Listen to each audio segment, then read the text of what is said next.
By the time Eleanor O'Brien reached the nursery landing, her breath burned like she had swallowed cinders. She set down the second coal bucket before the nursery grate and flexed her fingers once, quickly, out of sight. The iron handle had bitten crescents into both palms through gloves too thin to matter. Soot streaked the cuff of her old brown morning gown, and the right sleeve had gone damp where sleet had seeped through the window frame on the back stairs. At 22, she had discovered that there were infinitely many ways to be cold in one's father's house, and only one way to be warm, to belong there. She did not. "Useful at last," said Mrs. O'Brien from the doorway, as if commenting on weather. Her stepmother's gaze lingered on the soot mark, not on Eleanor's shaking wrists. Mrs. O'Brien stood wrapped in violet merino, one hand resting on the polished rail, as if she could not imagine descending without an audience. "Do not leave traces, Mrs. Pike says the children cough when the nursery smells of ash." Eleanor swallowed what wanted saying.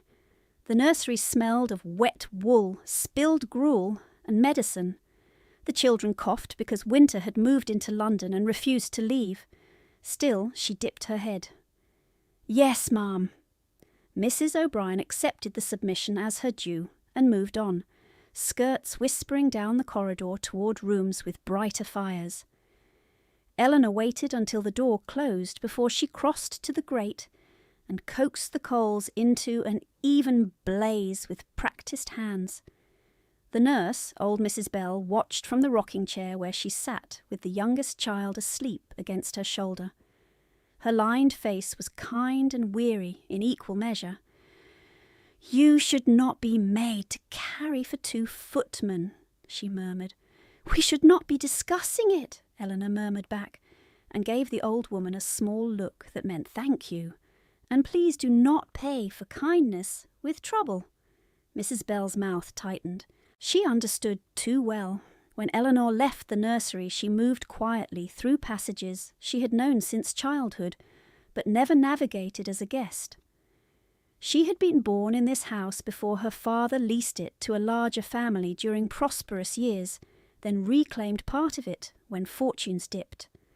After his death, the place had shrunk under her stepmother's management and somehow changed shape around her, every room a reminder that legal rights and practical power were cousins, not twins. Mrs. O'Brien held the keys. Mrs. O'Brien held the accounts, at least the official accounts. Eleanor held her silence and something else. After midnight, when the house slept and the kitchen fire had sunk to red eyes, Eleanor lit candle ends in a chipped saucer and opened a slim notebook hidden beneath loose floorboard in her room. She copied figures by hand from memory and from whatever household papers she could touch without being noticed. Rent receipts, supplier invoices, interest notices from men whose handwriting tried to appear gentlemanly and failed. The columns steadied her. Carry one, subtract, check, recheck. Her father had taught her ledger discipline at 11, laughing when she beat his clerk at balancing quarterly books. "Numbers are stubborn little saints," he had said. "They tell the truth if you don't bully them."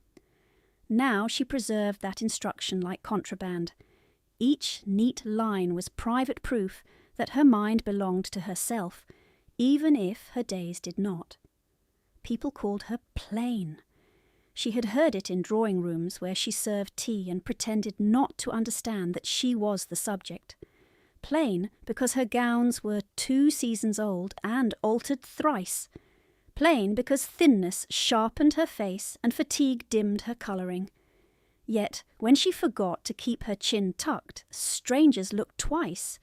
At the dark, unruly hair she could never quite discipline. At eyes too grave for her age. She had learned to avoid the second glance. Attention was a currency she could not afford. The next morning sleet rattled the panes before breakfast. Mrs. O'Brien sent for her at once. In the morning room, where the fire had been laid high and hot, Her stepmother sat with a letter open in one gloved hand and impatience in the other. "You will take this note to Mr. Fairchild at Lord Ashford's London residence. Today. Immediately." Eleanor looked once at the rain tracing crooked paths down the glass. "Could James not—" "James has been sent with the carriage. You have feet. Use them." Mrs. O'Brien folded the letter with sharp precision. "And do not dawdle. Mrs. Bell has grown sentimental and troublesome. If my instructions are not obeyed with promptness, I shall dismiss her and hire someone less inclined to coddle."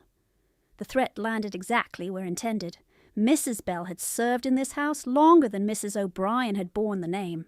Dismissal would mean poverty for a woman with failing joints and no family nearby. Eleanor took the note. "I will go now. Good. There is hope for you yet." Mrs. O'Brien's smile did not reach her eyes. "Try not to look so aggrieved. It is only rain."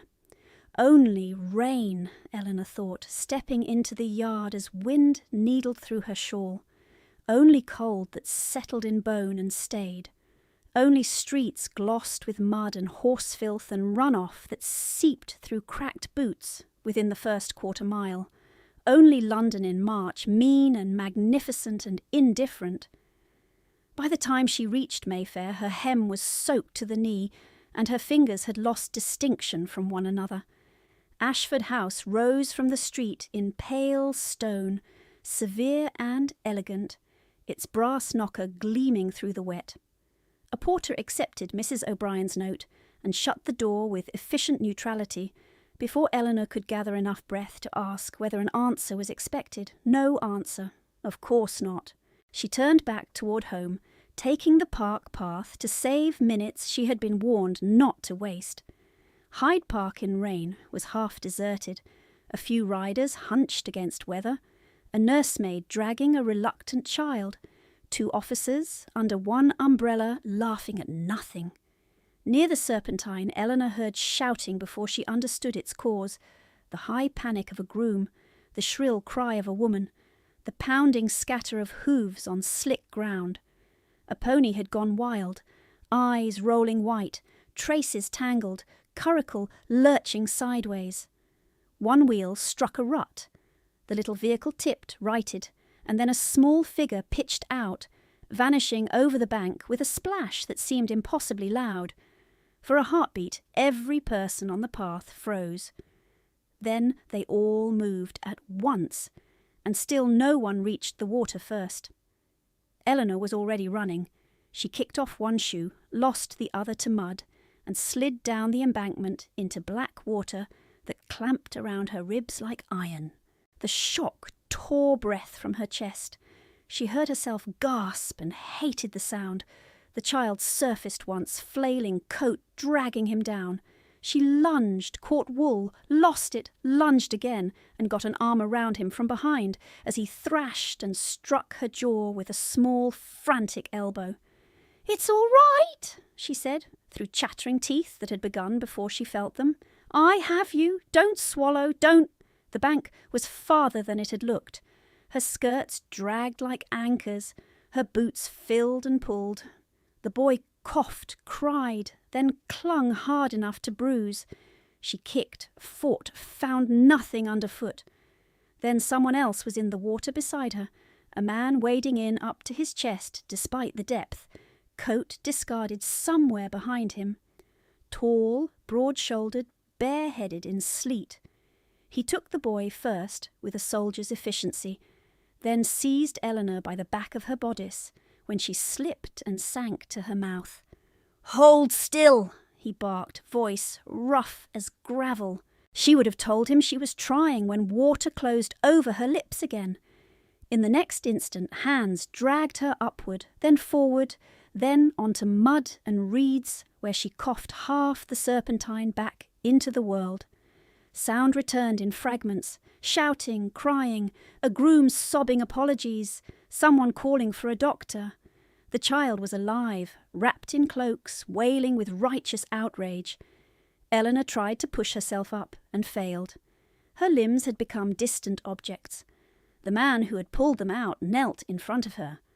Up close she saw a face cut from control, hard mouth, rain-dark hair, eyes a startling grey, fixed on her, as if memorising damage. His left hand, when he reached for his coat, moved with a slight stiffness. Old injury, well managed. He wrapped the heavy wool around her shoulders and held it there when her numb fingers could not. "You're freezing," he said. "So are you," she managed. Something like grim humour flickered and vanished. His gaze dropped briefly, to her soaked hair plastered against her cheek, to her shaking mouth, then returned to her eyes. "You smell like cold water and courage," he said, almost under his breath, as if the words had escaped him unsupervised. Before she could decide whether to be offended or astonished, attendants crowded in. A physician appeared. Names were asked and answered around her. Someone said Lord Ashford with immediate deference. Someone else said, "Take them inside." Eleanor tried to stand and nearly fainted. The last clear thing she remembered was being lifted into a carriage she did not own, wrapped in blankets that smelled faintly of cedar, and thinking with detached panic that Mrs. O'Brien would call this delay defiance and dismiss Mrs. Bell by supper. She woke hours later in a narrow bed at home, hair roughly dried, throat raw, head splitting. Mrs. Bell sat beside her with red eyes and a cup of something medicinal.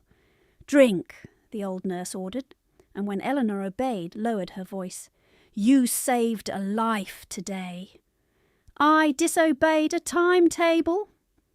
Mrs. Bell made a rude sound no one else in the house ever heard from her. "Let her rage. The child lives." By evening, Mrs. O'Brien did rage at impropriety, at wet carpets, at attention from curious callers. By morning, the newspapers had done worse. A paragraph in a gossip sheet praised an unknown young lady of respectable connections and desperate ambition for her dramatic leap near the Serpentine, then speculated that Lord Ashford's bachelor household might prove a fertile field for gratitude. Mrs. O'Brien read it aloud at breakfast with poisonous delight. "There, Eleanor, you have managed notoriety. How industrious." She buttered toast with measured strokes. "Do try not to drown airs every week." Eleanor kept her gaze on her tea until the china stopped trembling against the saucer. News travelled faster than reason. Within 2 days she learned that the rescued child was not Ashford's son, but his young ward, nephew to a cousin, dead in India. She learned also that Lord Ashford had taken ill the very night of the rescue, fever in the lungs, his physician said, brought on by immersion and a constitution already taxed by old war injuries. He was confined to bed, voice nearly gone, temper unprintable. Then a carriage from Ashford House arrived before noon, with a liveried footman and a message sealed in dark wax. The letter, written in a neat hand not his own, requested Miss O'Brien's presence for several days, if possible, to reassure Master Hugh, who refused sleep unless the lady from the water remained nearby. Compensation would be provided. Mrs. O'Brien read the note twice, eyes narrowing, not with concern but arithmetic. "How touching," she said. "A child's attachment can be so profitable." Eleanor looked up sharply. "If I go to soothe a frightened boy." "If you go because this household requires income and because I permit it." Her stepmother folded the letter and tapped it against her palm. "You will hand over whatever wages they offer. Do not imagine heroics exempt you from obligation." Obligation? The word had become a chain with polished links. "I will not be long," Eleanor said. "You will be exactly as long as I decide." Mrs. O'Brien smiled thinly. "And when you return, we shall discuss an offer received this morning from Sir Lionel Phelps, a sensible man, recently widowed, ready to settle certain family liabilities in exchange for a wife who understands duty. The room seemed to tilt. Sir Lionel was near 50, fleshy and perfumed, known for card debts and a wandering hand. Eleanor had avoided being alone with him since she was 19. "I have not agreed." "You have not been asked," Mrs. O'Brien replied. "Girls without dowry do not negotiate. They are negotiated." Mrs. Bell, pouring coffee at the sideboard, went very still. Eleanor felt the old reflex rise. Lower your gaze, preserve the nurse, survive the day. But beneath it, something harder stirred, cold as park water.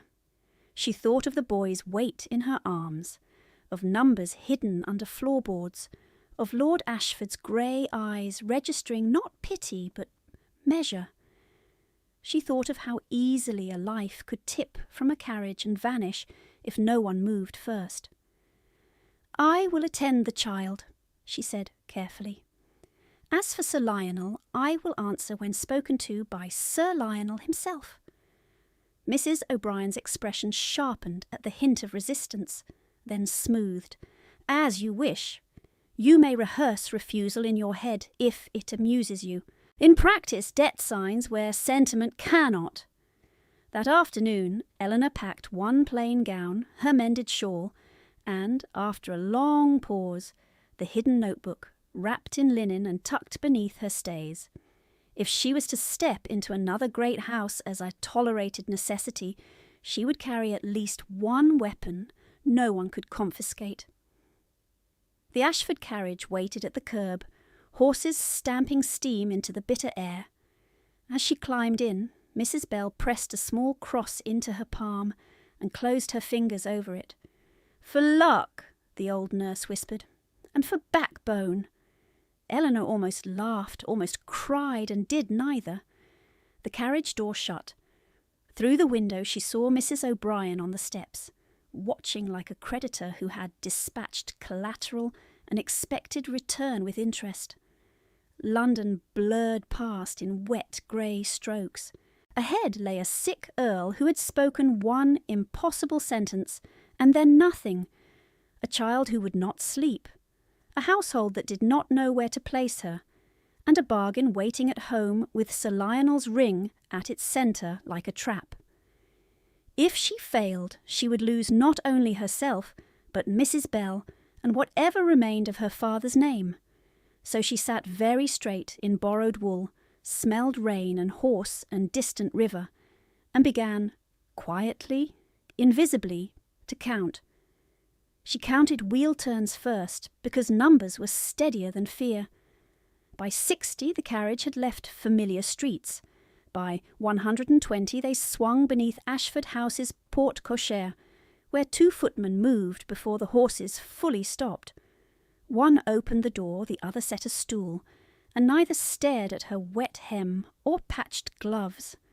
They had the disciplined faces of men who had seen scandal arrive in finer carriages than hers. Inside, warmth met her in a polished wave of beeswax, coal heat, and expensive restraint. Black and white marble in the hall, a clock that struck the quarter with quiet authority, portraits of dead Ashfords whose eyes all seemed equally certain they belonged where they stood. A butler stepped forward, silver-haired, spare as a rapier. "Miss O'Brien, I am Fenwick, if you will come with me." No curiosity, no condescension, just placement. She was grateful enough for that to follow without speaking. The nursery was on the 2nd floor, larger than the morning room at home, lined with shelves of carved animals and books in French and Latin, as if the child had ordered his education by catalogue. Master Hugh sat rigid on a small sofa, wrapped in a blanket despite the fire. His fair hair stuck up in frightened tufts. The moment he saw her, the stiffness shattered. "You came!" He launched himself across the rug and collided with her skirts hard enough to stagger her. She steadied him, then herself. "I said I would if I could," she answered, kneeling so they were eye level. "And you, sir, were to drink broth and obey Nurse Simmons." Hugh's mouth wobbled. "I did, nearly all." "Then you are a model of virtue." A stifled snort came from the corner where Nurse Simmons, a broad-hipped woman with practical hands and no patience for melodrama, gave Eleanor an approving nod. He took 3 spoonfuls and argued theology over the 4th. We call that progress. The boy's fingers knotted in Eleanor's sleeve and stayed there. She did not ask how long she was expected to remain. It was plain enough, until the child released her or the household decided she had outlived usefulness. Probably whichever proved less inconvenient. Before dinner, Fenwick conducted her to a small chamber adjoining the nursery, neat and temporary. A folded gown had been laid out, plain but clean. Beside it sat a tray with tea and a note. "Miss O'Brien, you are to want for nothing necessary. Pray send any requirements through Fenwick. A. No flourish, no apology, no signature beyond initial." The pen strokes were firm, but pressed too deep in places, as though written through pain. She touched the edge of the paper once, then set it down and changed. The next days fell into a narrow rhythm. Hugh slept if she sat where he could see her. He refused if she left. He asked in fierce whispers at bedtime whether the water would come through the ceiling and take him again. She answered each time that roofs and rivers understood boundaries better than terrified boys did at midnight. Below stairs, servants measured her, then mostly accepted her when she neither flattered nor interfered. Mrs. Grant, the housekeeper, discovered Eleanor could fold linen to nursery standards and read physicians' instructions without squinting. The cook discovered she thanked kitchen maids by name. Fenwick discovered she was punctual. All 3 discoveries improved her standing more than heroics had. Upstairs, Lord Ashford remained confined with fever and a cough that rattled through stone walls. Dr. Mead came and went with furrowed brow and bottles that smelled of camphor. On the 3rd day, Eleanor glimpsed the Earl crossing his bedchamber with assistance, tall, even bent with weakness, one hand braced against the mantel, jaw set in visible irritation at his own body. He did not see her then. On the 4th, he did. She had just settled Hugh with toy soldiers when Fenwick appeared. "His lordship requests a word." She followed him to a morning room outside the sick room. Lord Ashford stood by the fire in a dark dressing gown, paler than at the Serpentine, a strip of white linen at his throat where leeches had likely done their era's barbarous best. He held a slate and pencil. When she curtsied, he inclined his head, wrote quickly, and turned the slate toward her. "Thank you for the boy." She met his eyes. "I did what anyone would." One brow lifted. He wrote again. Not true. A cough seized him then, violent enough that he had to grip the chair back with his stiff left hand until it passed. Eleanor's own hands twitched with instinct to assist, but his expression, mortified fury at being witnessed weak, kept her still. When he recovered, he wrote a 3rd line, shorter. "Sit, please." She sat. He remained standing as if sitting would concede ground. His gaze moved over her face with that same unsettling concentration from the riverbank. Not flirtation, not even gentleness. Assessment, held on a leash. He wrote, "Hugh sleeps." Yes, eats. Argues, then eats. A breath that might have been the ghost of a laugh. He set the slate down, took up a folded paper from the side table, and handed it to her. It was a bank draft, generous enough to make her pulse jump. "For current services," he rasped, voice barely a ruin. She blinked. "My lord, this is too much." His mouth flattened. He took back the pencil and wrote with sharp strokes, "For your stepmother to seize." "No." Then beneath it, "Fenwick will hold in trust if you wish." Heat climbed Eleanor's neck. Anger, gratitude, humiliation at needing either. "Thank you."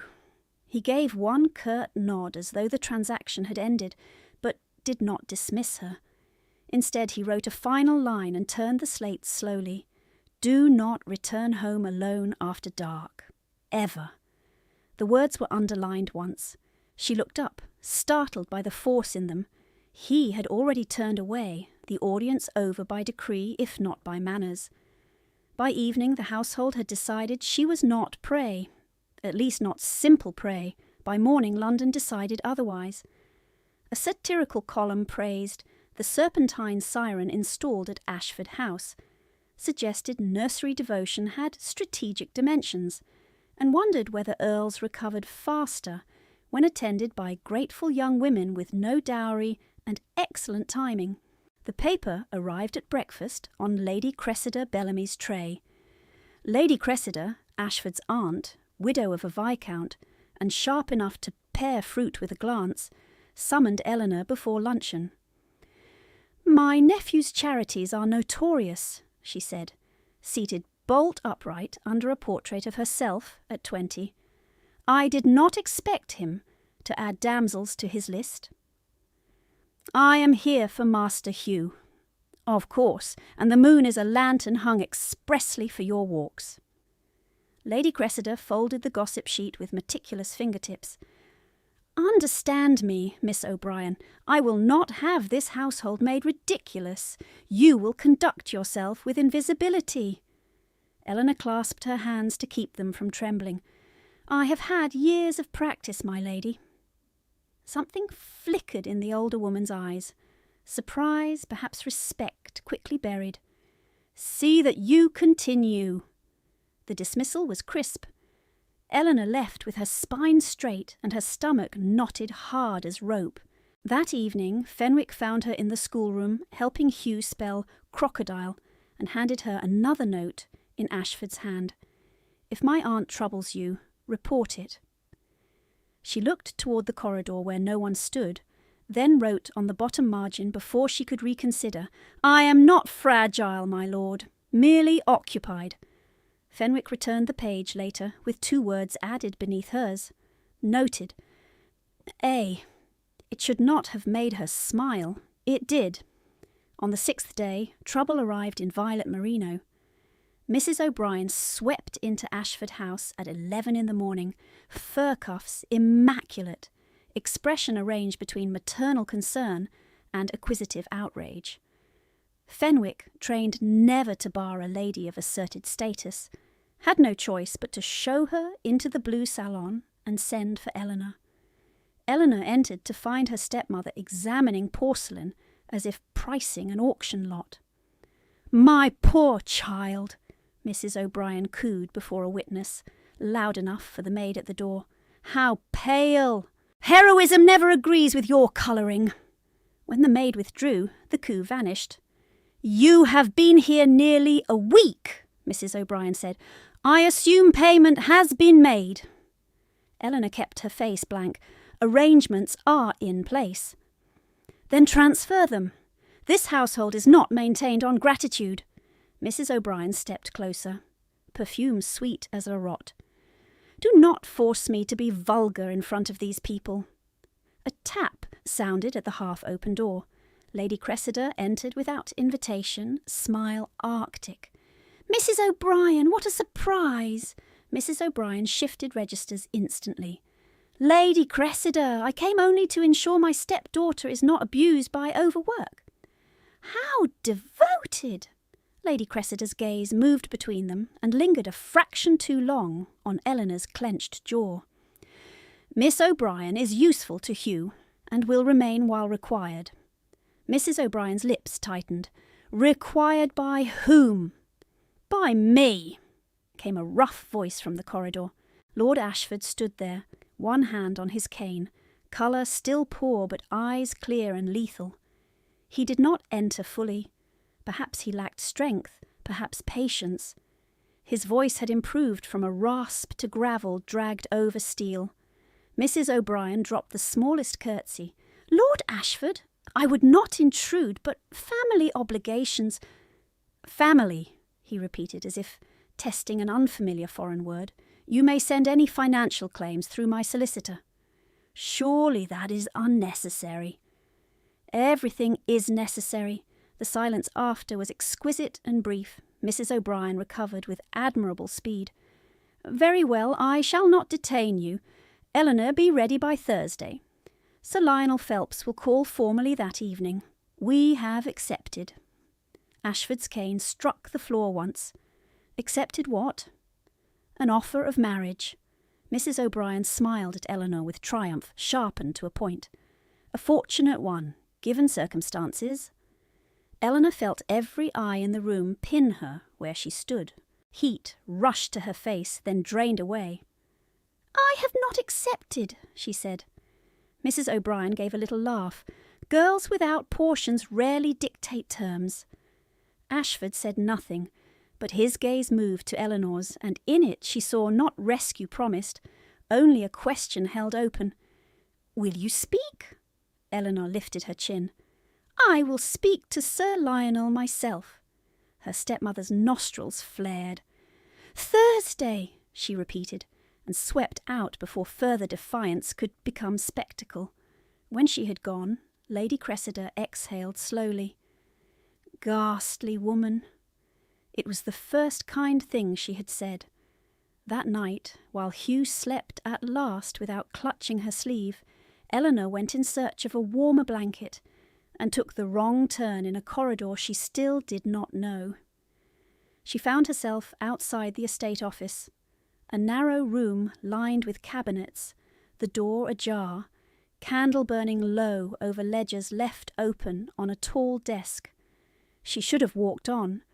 Instead, she stepped inside. Columns stared up. Rents due, rents paid, interest on bridge loans, disbursements to suppliers. Ordinary until they were not. A sequence of entries 3 years prior caught her eye, small amounts, recurring quarterly, paid to H.R. Collingwood and Sons, consulting fees. The name struck like flint. Collingwood had managed her father's debt, restructuring in the final year before ruin. Her father had called him a man who charges for air and bills by breath. Eleanor turned pages faster. Here was the same date pattern she had copied once from a crumpled notice in her own kitchen.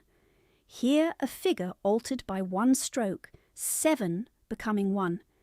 Here a draft number she knew because she had written it in her hidden notebook by candle end after finding its twin in Mrs. O'Brien's locked escritoire.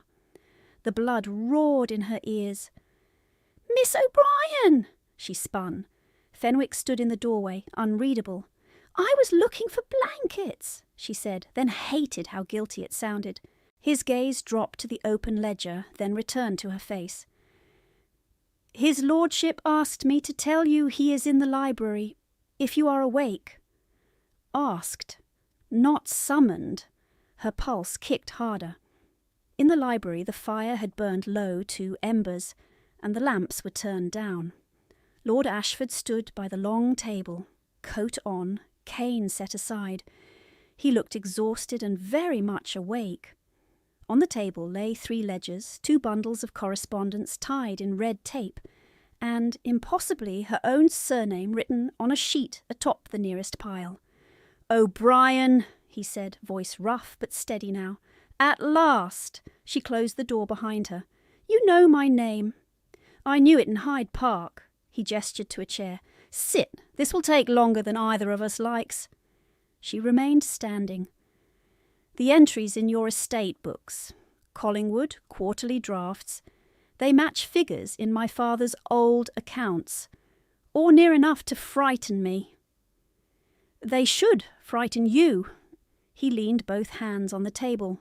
In lamplight, the old damage to his left hand showed white seams across knuckles, fingers slightly less obedient than the right. He did not hide it. For 6 years, he said, I have been tracing forged loans, routed through respectable names, baronets, solicitors, brokers too polished to be called thieves. The paper trail touches my estates, 3 others, and your father's final insolvency. Eleanor heard herself ask very quietly, Why did you not say this before? Because I lost my voice and half my lungs the night I dragged you from a lake. a humourless breath.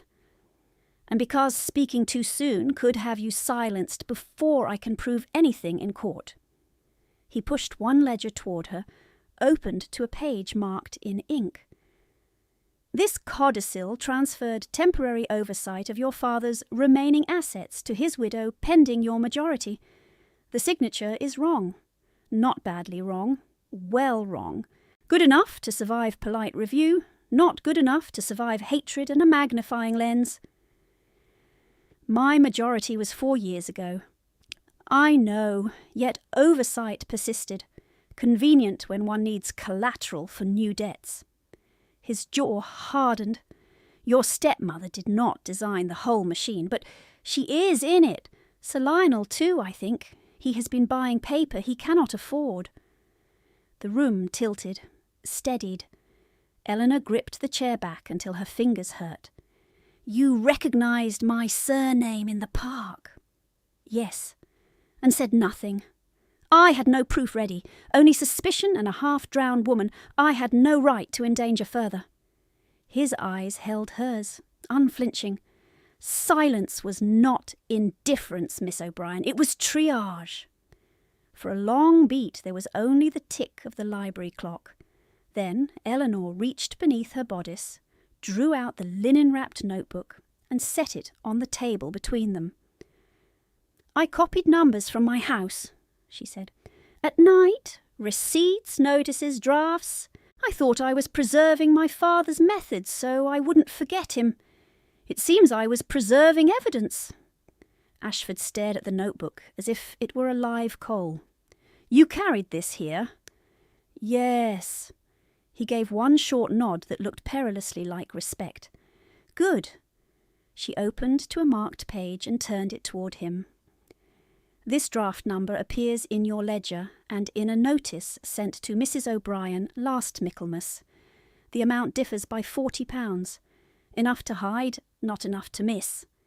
He scanned, then looked up, something fierce brightening through his fatigue. With this and your testimony on household custody of documents, my solicitor can petition Chancery before Phelps secures the marriage settlement. Before Thursday, she said. Before Thursday. He straightened, winced once, ignored it. I can place you and Mrs. Bell in a safe house tonight, quietly. No scandal until filings are sealed. There it was, protection, efficient and male, and almost certainly wise. Eleanor thought of running, of peace bought by disappearance, of Mrs. O'Brien writing the narrative in her absence until even truth sounded hysterical. No, she said. Ashford's brows drew together. No, no hiding. Not this time. Her voice shook once, then steadied. If I vanish, she wins twice, money and story. She has spent years calling me ungrateful, unstable, plain little burden. Let her call me worse in public. I will answer in public. He watched her for a long moment, as if recalculating. You understand what that costs? Yes, your name in every paper. It is already there. She met his gaze levelly. Let it be there beside figures, not innuendo. A slow, hard smile touched one corner of his mouth and was gone. Very well, Miss O'Brien. We proceed openly. He rang for Fenwick, gave crisp instructions for the solicitor at first light, then turned back to her as the butler departed. Get what rest you can, he said. Tomorrow we begin teaching London arithmetic. Eleanor closed her notebook, slid it back beneath her stays, and felt, for the first time since childhood in her father's counting room, not merely cornered, but armed. By 7 the next morning, Ashford's library had become a campaign room. Mr. Hale, the Earl's solicitor, arrived with ink on his cuffs and no patience for euphemism. He was a compact man in his 40s, with a blunt face that looked carved for cross-examination. He listened to Eleanor's account without interruption, only once asking her to repeat a date while his quill raced. Again, he said, tapping her notebook gently. The draft number.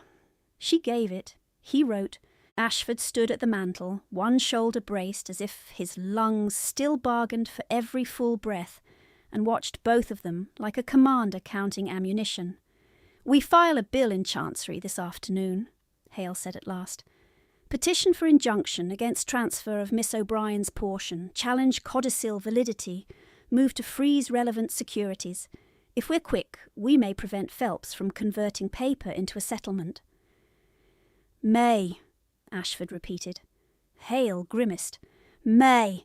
Opposing counsel will call her vindictive, compromised and coached by you." "They already do."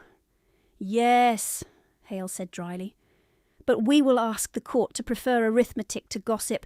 Novel strategy in this city." Before Eleanor could answer, Fenwick entered with a salver and 2 newly arrived notes. One bore Mrs. O'Brien's seal, the other bore Sir Lionel's florid hand. Ashford held out his hand for them, then paused and looked at Eleanor. "Yours first." She broke the seal.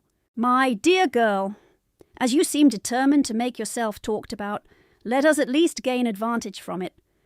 Mrs. Bell has this morning been given notice to vacate her rooms.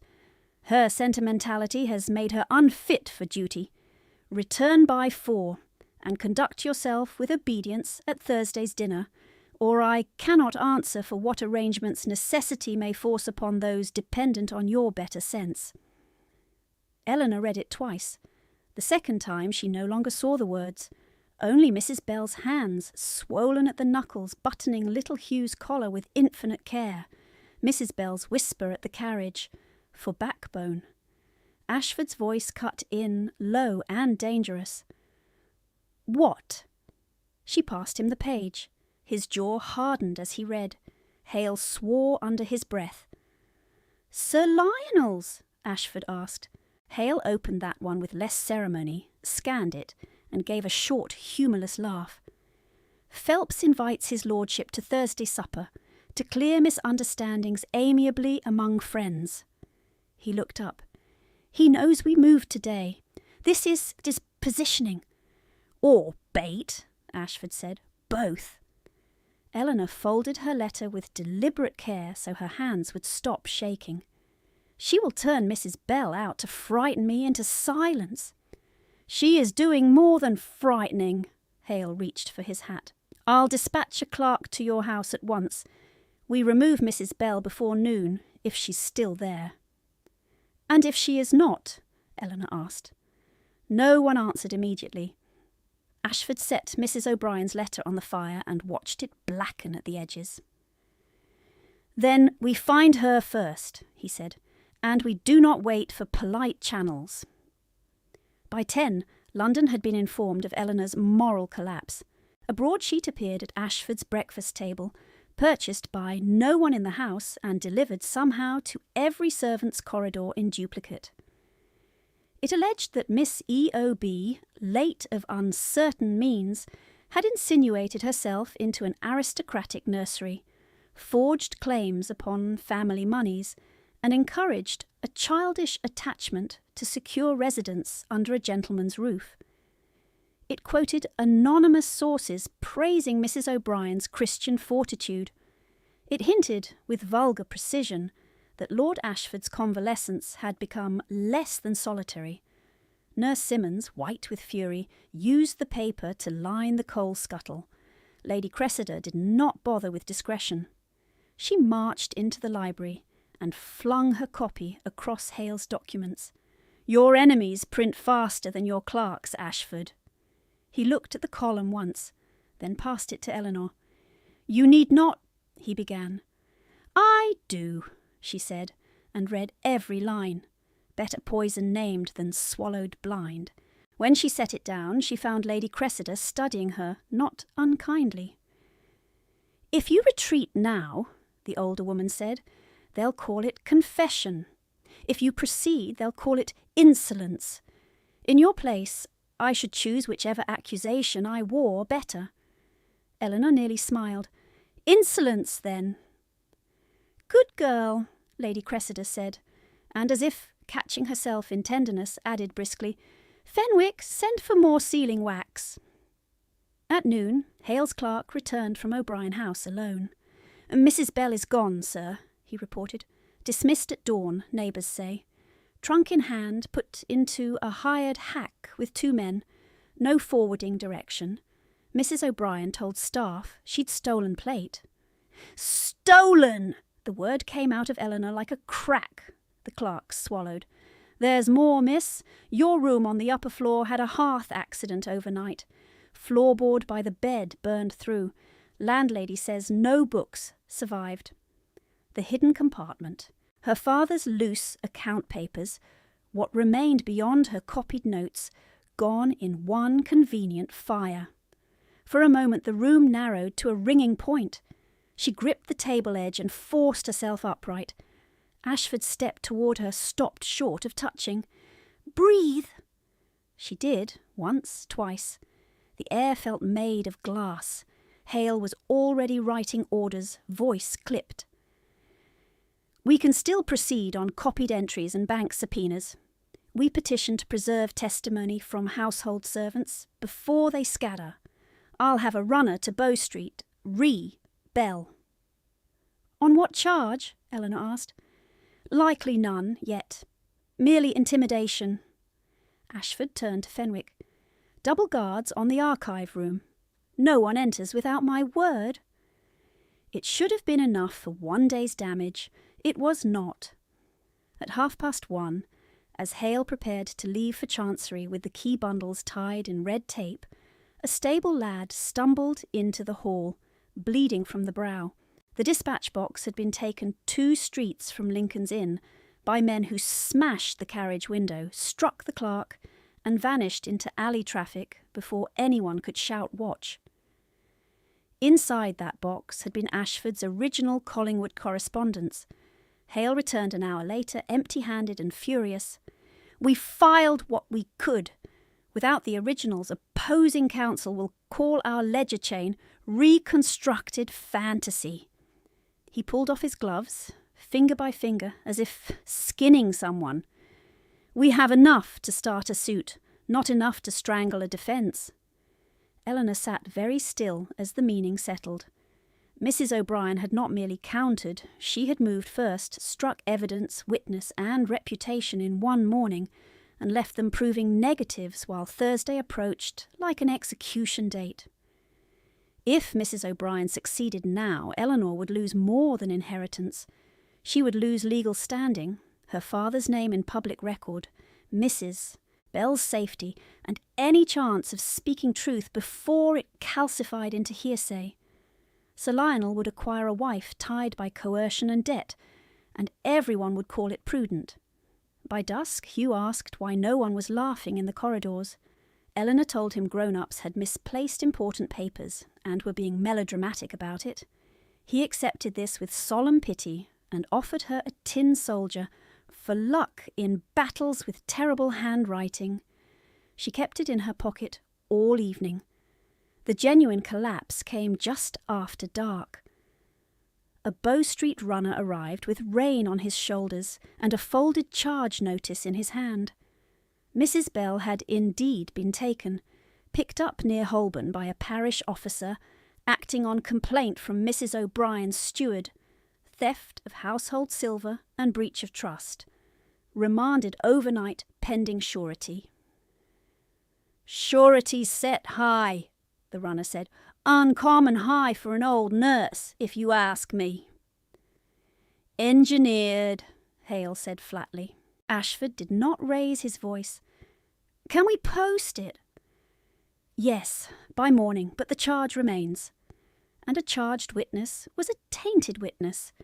In court, in drawing rooms, everywhere that mattered. Eleanor stood by the library window while men discussed procedure around her, as if she were furniture. Outside, sleet needled the panes in hard diagonal lines. She pictured Mrs. Bell on a wooden bench in a holding room, thin shawl, aching hands, bewildered dignity.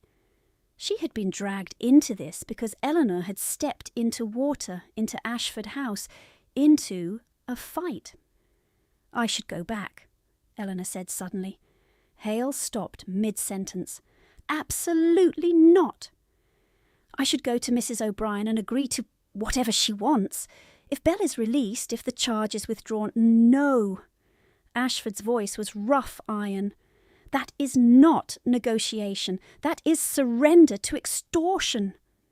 It is my extortion, she snapped, then flinched at herself, softer. My actions brought this down on her. Her actions brought this down on herself, he said. On everyone. Eleanor shook her head. And we have no originals, no nurse, no. We have you, he said too quickly, then looked away as if the admission cost him. Silence stretched. Hale tactfully found a reason to inspect papers in the corridor and vanished. When they were alone, Eleanor sat because her knees had begun to tremble in earnest. You told me to proceed openly. I said yes, as if bravery were arithmetic. But I cannot calculate from missing numbers. Ashford moved to the opposite chair and lowered himself with visible care, fatigue etching lines at his mouth. Listen to me. Cases are not won by perfect ledgers. They are won by pressure applied where lies crack. She laughed once, harshly. You sound very certain for a man whose evidence was stolen from his own carriage. That landed. He absorbed it without defence. You're right, he said quietly. I failed to protect it. Her anger drained, leaving only ache. I did not mean... You meant exactly what happened. Better truth than comfort. He clasped his hands, left over right, as if to hide the old stiffness, and forgot. She saw the white scars anyway. I have spent years believing control could compensate for every risk. It cannot. She covered her face briefly with both hands, then dropped them. What if she wins? Then we appeal. What if we lose before we begin? He met her gaze. Then I still do not deliver you to Phelps. The words were not romantic. They were an oath. She looked down at the tin soldier in her palm, paint chipped from old campaigns. I am so tired, she whispered, and hated the confession. I know. He did not move toward her. He did not offer comforting touch she had not asked for. He sat with her in the defeat and let it be defeat, not lesson. That night, though Hale posted surety and secured Mrs. Bell's release by dawn, the damage did not vanish. The theft charge stood in ink. The newspapers printed it with relish by midday. Trusted nurse implicated, one column crowed, linking Bell to Eleanor's schemes. 2 potential bank witnesses declined to appear until matters are clarified. Clarified meant safe. Safe meant never. By afternoon, Eleanor, who had not cried when her father was buried because Mrs. O'Brien watched, locked herself in the little adjoining chamber and wept once into a pillow, so Hugh would not hear. When she emerged, eyes cold and dry, Thursday had arrived. In his study, 2 floors below, Ashford dismissed everyone and bolted the door. For several minutes he stood without moving, palms braced against the desk, breathing around the persistent knife edge in his chest. Fever had left him weaker than he admitted. Rage did the rest. He was accustomed to managing logistics, men, outcomes. He was not accustomed to watching an old nurse marched through filth because he had been 2 hours too slow. On the desk lay the recovered fragments of strategy, copies, sworn statements half sworn, Hale's notes on judges likely to favour injunction, if given even a thread. Too many ifs, not enough steel. He opened a drawer and took out an old leather case. Inside, folded small, was a letter from 11 years ago, edges worn. His younger brother's hand from Spain, months before Talavera. If I fall, look after Hugh as if he were your own. Do not make a garrison of your heart, Matthew. It is poor shelter for children. He had failed the brother by surviving him, failed the child by letting fear into nursery dreams, failed again now, perhaps, by drawing Eleanor into a war she had not enlisted in, and watching the enemy answer with her people, not his. He sat finally and flexed his left hand until pain flared bright through the damaged knuckles. The injury had come with artillery recoil and mud, and a half-heard scream that had not been his. Afterward, surgeons called him fortunate. Fortune had always looked like debris. A soft knock. Lady Cressida entered without waiting. "You look ghastly," she said. "So I'm told." She closed the door behind her. "I have known you since you were 6, and stole raspberry tarts to feed stable cats. Do not attempt marble with me." He gave a short exhale that might have been a laugh. "I put her in danger." "You put her where the danger could be named." Cressida crossed to the fire, warming her hands. "It was there already. She lost her nurse for it, and she nearly sold her life to Phelps without it." The older woman turned, face suddenly tired beneath powder and posture. "You men think protection means walls? Sometimes it means witnesses." He looked away to the rain-streaked window. "I do not know how to do this without breaking her." "Ask her," Cressida said simply, "not as ward, not as cause, as equal." When she left, he remained seated a long while. Then he took fresh paper and began, not with legal directives, but with a line he crossed out 3 times before it stood. "I am afraid of failing you in public as I have failed others in private." He did not send the note. He folded it once and placed it back in the drawer with his brother's letter, as if admitting fear, even unsent, might still count as an act. Then he rang for Fenwick and told him to prepare the carriage for evening. At 5, the final move arrived on cream paper, edged in black. Mrs. O'Brien's supper would begin at 8. Guests included 2 members of Parliament, Sir Lionel's creditors disguised as friends, and a columnist known for printing whispers as decrees. Beneath the invitation, in a postscript unmistakably in Mrs. O'Brien's hand, "If Eleanor is absent, Mrs. Bell's charge proceeds in full, and affidavits regarding Miss O'Brien's instability will be submitted to every relevant authority by morning. If Lord Ashford attends with legal theatrics, letters in Miss O'Brien's hand will be read aloud proving her mercenary intentions." Eleanor read that line twice and felt cold spread under her skin. "Letters?" Hale, summoned at once, examined the script and cursed softly.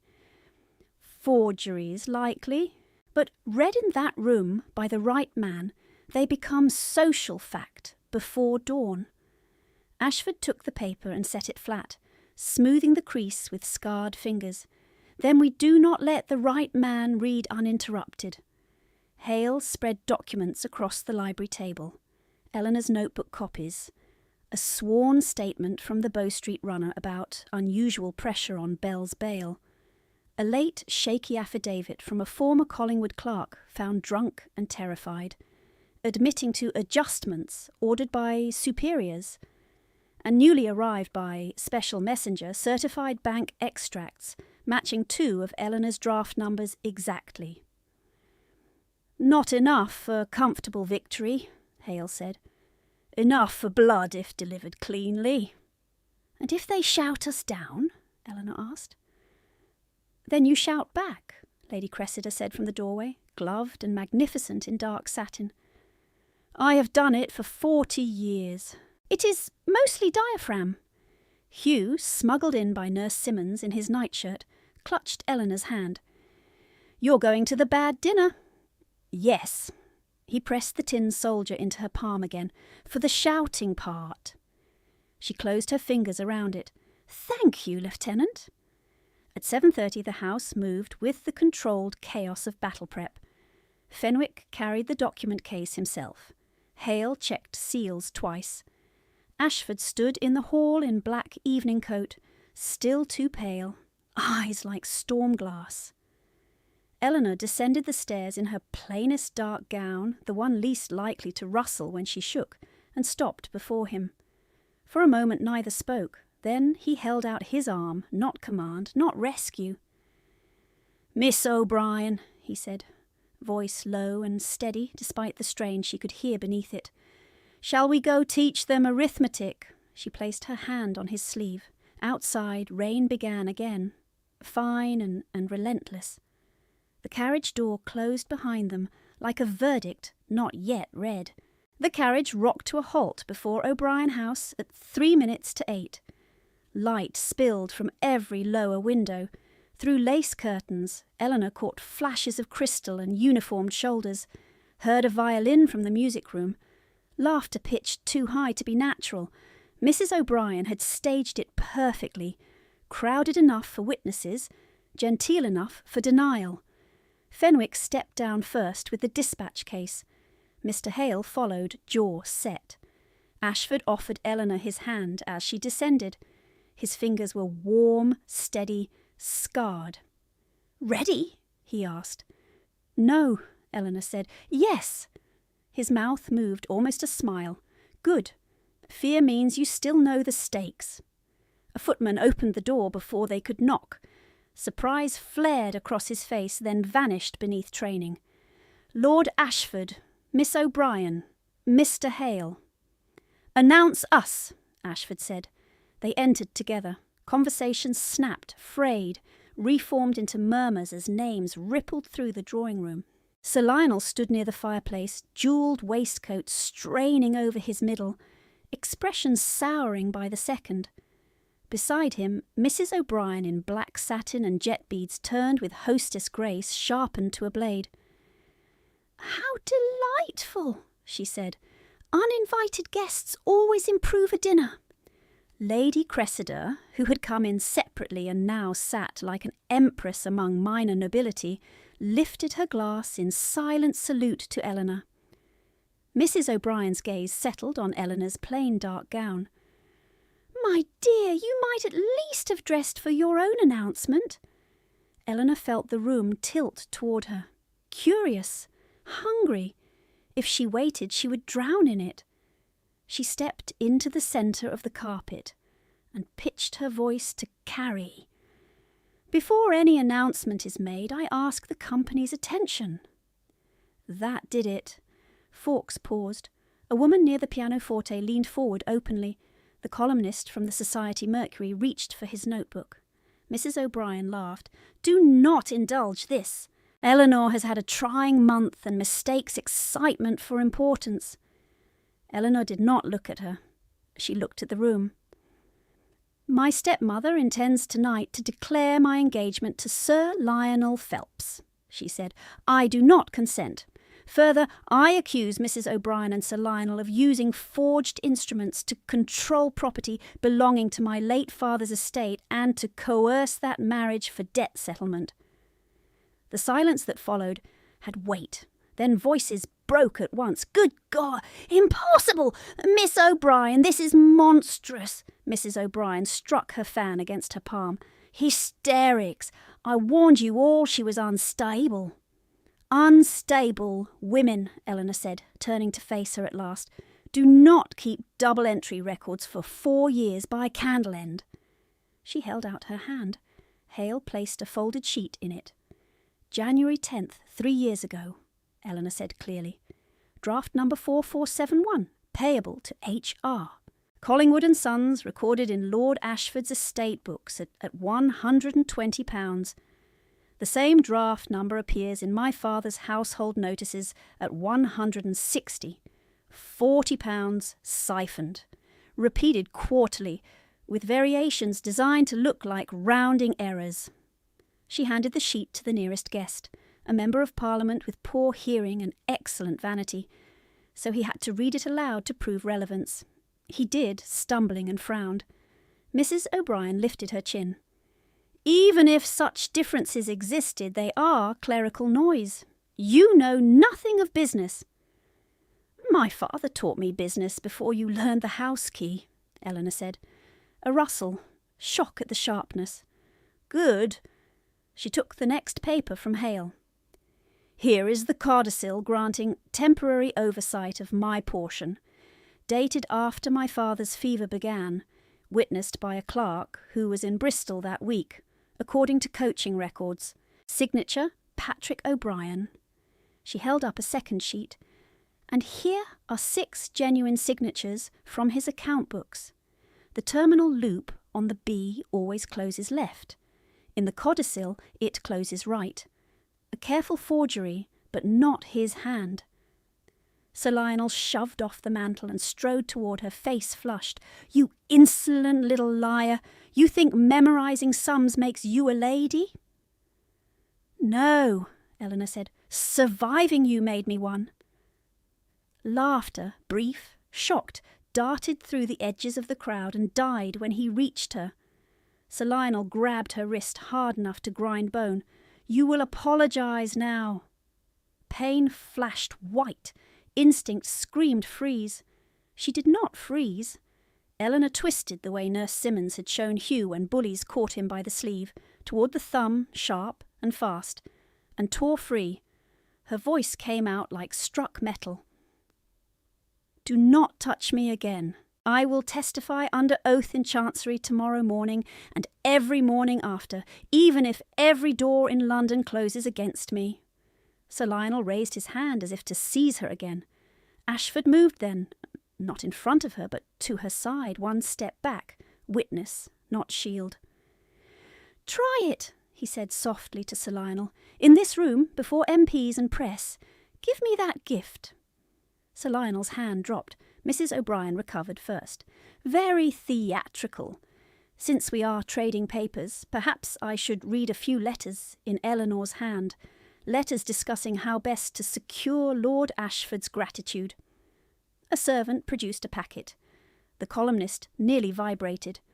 "There," Mrs. O'Brien said, triumph bright in her eyes. "You see, mercenary from the first." Eleanor's stomach dropped, then steadied. She had expected this line.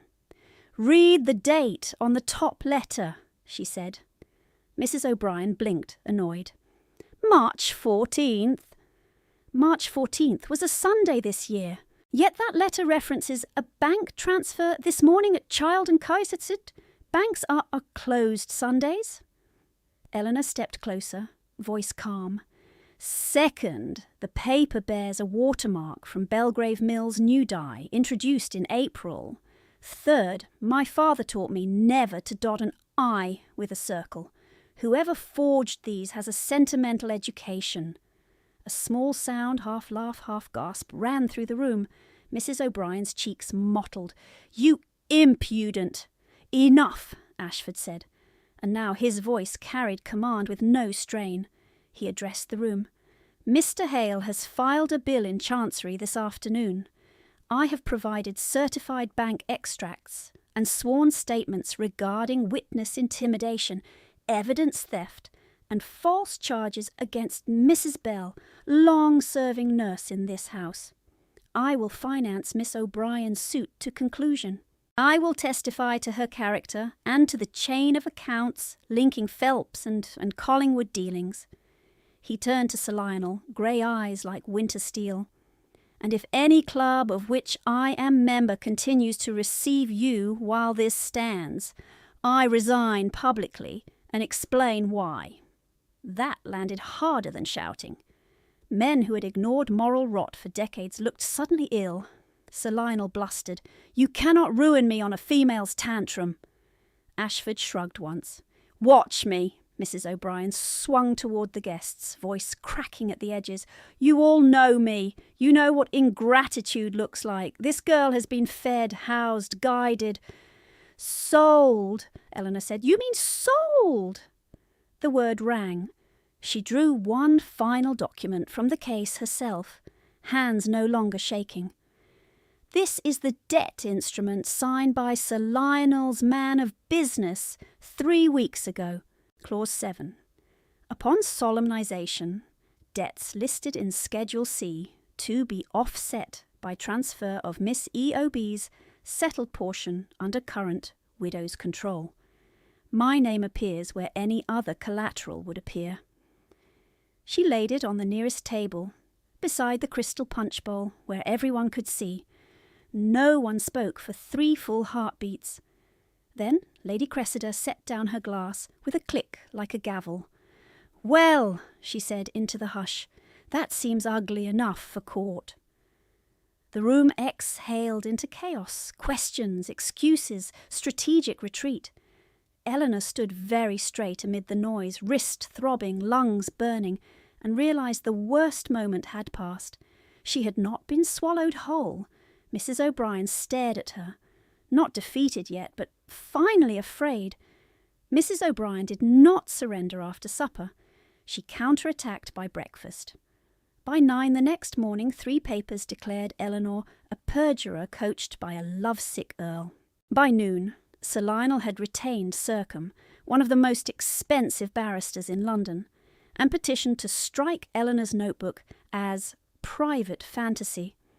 By afternoon, Mrs. O'Brien swore an affidavit that Mrs. Bell had confessed theft and that Eleanor had threatened self-harm to manipulate sympathy. The hearing in Chancery opened to standing room only. Eleanor sat beside Hale at the long table, palms flat to keep them from clenching. Across the aisle, Mrs. O'Brien wore dove grey and widow's crepe, the costume of injured virtue. Sir Lionel sweated into his collar. Sercombe rose smooth as polished oak and began to peel. He questioned Eleanor for nearly an hour. "Miss O'Brien, are we to believe you alone noticed discrepancies that trained stewards missed?" "Yes." "And that you, residing under Lord Ashford's roof, developed these accusations entirely independent of his influence?" "Yes." "Convenient monosyllables. Tell the court, did you not write to a friend that Lord Ashford was a ladder from obscurity?" "No, and the letter is forged." Sercombe smiled thinly. "Everything inconvenient is forgery today." He pivoted. "Your notebook, kept in secret, by your own admission, without witness. You could have written these figures yesterday." Eleanor glanced at Hale. He gave the smallest nod. "Your choice." She stood. "My lord," she said to the judge, "may I demonstrate rather than assert?" The judge, tired and curious, waved assent. Eleanor took her notebook and one of the contested ledgers to the clerk's desk. "Mr. Sercombe says I could have invented these entries at will. I ask him to choose any page in this estate ledger and any line in my notebook marked with the same quarter." Murmurs. Sercombe bristled, but chose, perhaps thinking randomness favoured him. Eleanor read both lines, then took quill and worked the arithmetic aloud. "Rent roll for Michaelmas, quarter, less arrears carried from Lady Day, minus bridge loan interest at 4 3/8, not 4 1/4, as copied in the altered ledger margin. If you apply the wrong rate, the remainder is 612. If you apply the contracted rate in the original loan notice, here, Exhibit F, the remainder is 628, which matches my notebook, written months before this suit." She set down the quill. A forger copying backward can imitate totals. He cannot reliably reproduce someone else's habitual error corrections across years unless he knows the underlying contracts. Sercombe opened his mouth, closed it. Hale rose immediately. "Call Mrs. Bell."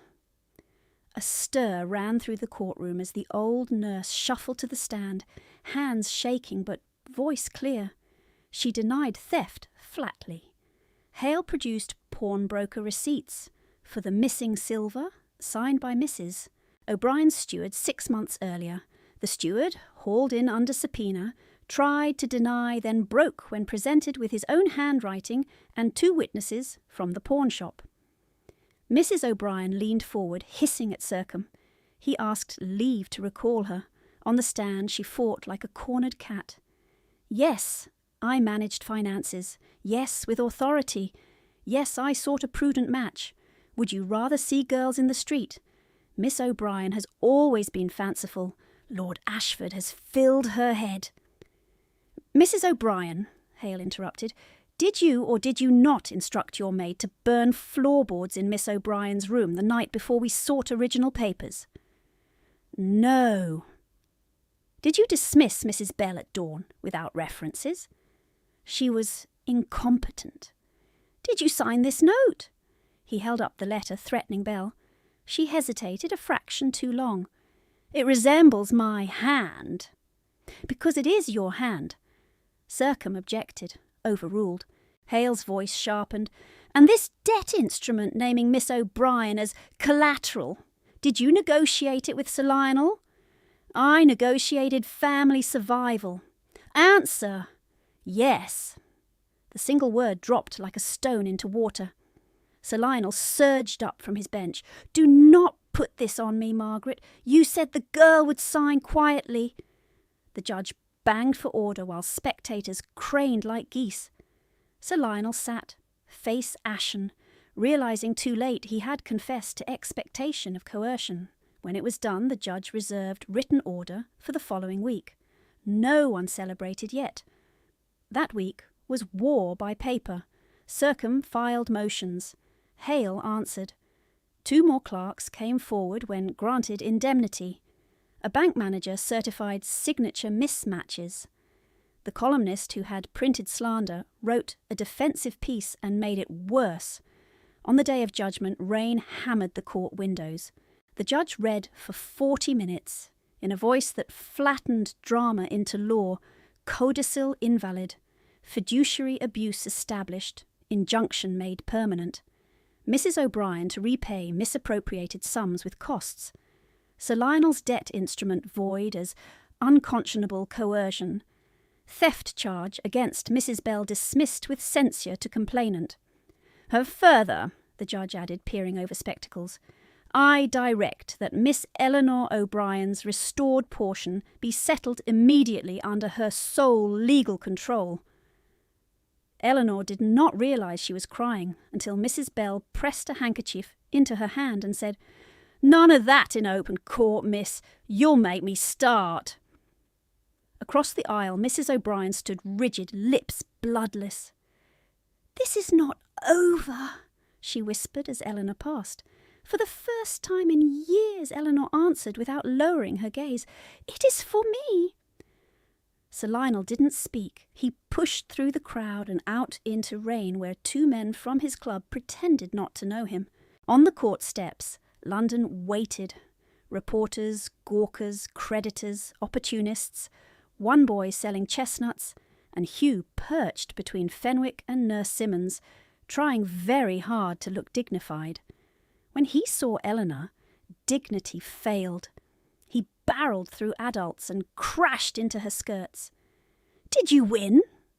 She laughed through the last of her tears. Yes, Lieutenant, we won. Ashford emerged a pace behind, pale from standing too long, but his shoulders had lost a strain she had begun to think permanent.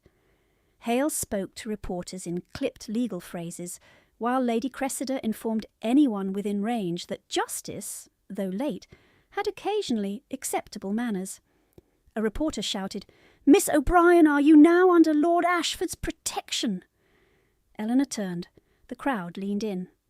I am under my own protection, she said, with excellent allies. That answer appeared in 3 papers the next morning. 2 days later, in Hale's office, she signed the settlement documents with a hand that did not tremble. The sum restored was smaller than her father's original estate, larger than she had dared hope. Enough for independence. Enough to choose. She slid 1 prepared page across the desk. Pension deeds, she said, for Mrs. Bell and for James and Molly Pike. Dismissed last winter without references. Quarterly, no conditions. Hale read, then looked over spectacles. You move quickly. I have been waiting years. Mrs. Bell, seated by the fire in a new shawl, sniffed loudly. I'll take it only if you stop calling it charity and call it wages deferred. Done, Eleanor said. From there she drove not to any inherited house, but to Ashford House, by invitation, on purpose. In the library, Ashford stood when she entered. No canes now, only a slight carefulness when he turned. He waited while she removed gloves, as if giving her room to decide the shape of this moment. It's finished, she said. I know. His voice softened. How does victory feel? She considered. Like I can breathe all the way down. A ghost of relief crossed his face. Good. She took out a folded contract and held it toward him. Then let us discuss terms. One eyebrow rose. He took the paper. It was brief, precise, in her neat hand. Miss Eleanor O'Brien to serve as guardian companion to Master Hugh Ashford for a term of 1 year renewable, salary fixed quarterly, private chamber and workroom guaranteed, freedom to terminate with 1 month's notice, no obligation of social attachment implied. Ashford read it twice. You are hiring yourself. Yes. He looked up and she saw unmistakable admiration. Any further clauses? 1, she met his gaze. Oh, respect, mutual, non-negotiable. He signed, without crossing out a word. Agreed. Something in her chest unknotted fully then. He began courting her 3 weeks later like a man determined to obey every rule he had ever broken by instinct. He called in daylight. He sat in the front drawing-room with doors open. He brought flowers that were frequently wrong. Carnations again? Lady Cressida said one Tuesday, peering over embroidery. Matthew, she is not a funeral arrangement. They were the least aggressive option, he muttered. Eleanor took the carnations and hid a smile. I like them. You are charitable. I am practical. They survive your choosing. By June, the visits had acquired their own rhythm. 1 hour after Hugh's lessons, tea. Conversation that moved from estate drainage to poetry to fear with startling ease. He spoke more now, not fluently, not carelessly, but honestly. One evening, after Hugh had been put to bed and the house had gone soft with twilight, Eleanor found Ashford in the conservatory staring at rain on glass. Your aunt says you are sulking, she said. She is accurate. He offered a rueful half-bow. Walk with me. They paced between orange trees and damp stone. At the far end, beyond earshot, he stopped. I owe you words I should have said sooner, he said. May I try and fail in proper order? You may, he exhaled. When I pulled you from the Serpentine, I thought first that you were reckless. Then I learned your name and thought, God help me, that fate had a vicious sense of irony. By the time I could stand, I wanted to lock every door between you and harm. Not because I doubted you, because I have buried people I could not protect, and control is the only religion I ever trusted. She listened, still. He rubbed his scarred left hand with the right, an old, unconscious motion. You asked me once why I went silent. Illness was part. Fear was the rest. Not fear of scandal. Fear that if I reached for you at the wrong time, I'd drag you into my wars. I did anyway. You asked before acting, she said quietly. At the worst point, you asked. Too late. Late is not never. Rain drummed softly overhead. He looked at her then, with no guard left. I love you, Eleanor. Not as debt, not as gratitude, not as a medal pinned to guilt. I love your mind, your stubborn mercy, the way you stand in a storm and start counting until fear becomes structure. I love that you frighten men who deserve it. I loved you before I had language for it, and silence was a poor substitute. Her throat tightened dangerously. You took your time. I know. She stepped closer. Then hear me plainly. I will not be sheltered into smallness. I will not disappear into anyone's title. If I marry, it is as partner. Contract, salary, opinions, disagreeable habits included. The corner of his mouth lifted. You snore when angry. I do not. Hugh testified under oath. She laughed, a startled, free sound, and then she was crying again, softer this time. I love you too, she said, for standing beside, not in front, for learning. He closed his eyes briefly, like a man receiving absolution he did not think he had earned. "Will you marry me?" "Yes." "Not immediately," he added quickly. "When your settlements are complete, when you choose date and terms, when every lawyer in England has exhausted objections." "Yes," she said again, smiling now, "and I choose autumn. Less chance of your flowers wilting on arrival." He made an offended noise and then, with a hesitation that was almost reverent, touched her face. "May I?" "You may." He kissed her once, careful, then again with the certainty of a promise finally spoken aloud. Autumn came with low skies and the smell of wet leaves. The wedding was in a small country church on Ashford land, stone walls damp with old prayers. No crowd beyond those they chose. Hugh in boots polished within an inch of his life, Lady Cressida in plum silk pretending not to cry, Mrs. Bell in a new bonnet she claimed pinched, Fenwick and Nurse Simmons in the back pew, Mr. Hale looking faintly astonished to be included in anything involving flowers. When the vicar asked who gave the bride, Eleanor answered before anyone else could breathe, "I give myself." Ashford's eyes closed briefly, then opened bright. Afterward they ate cold ham and seed cake in the rectory garden while rain threatened and held. Hugh danced with Mrs. Bell and nearly knocked her over. Lady Cressida toasted to contracts honoured and tempers survived. Someone laughed until they hiccuped. It was perfect. The next morning Eleanor woke before the house and pulled on a wool cloak over her shift. She walked alone down to the river meadow where mist lay low and white over the water. The air smelled of stone, reeds and clean cold. No coal buckets, no orders barked from doorways. Her hands were empty because she had chosen what to carry. When she came back, boots damp and cheeks stung pink, Ashford was in shirt sleeves by the bedroom fire, attempting tea with military concentration and losing. "You've escaped," he said, mock severe, "on the second day." "I took inventory of the weather." He set down the teapot and crossed to her.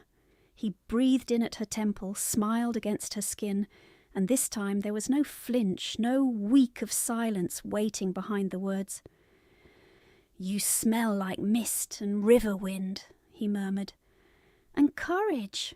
You always did." He kissed her brow.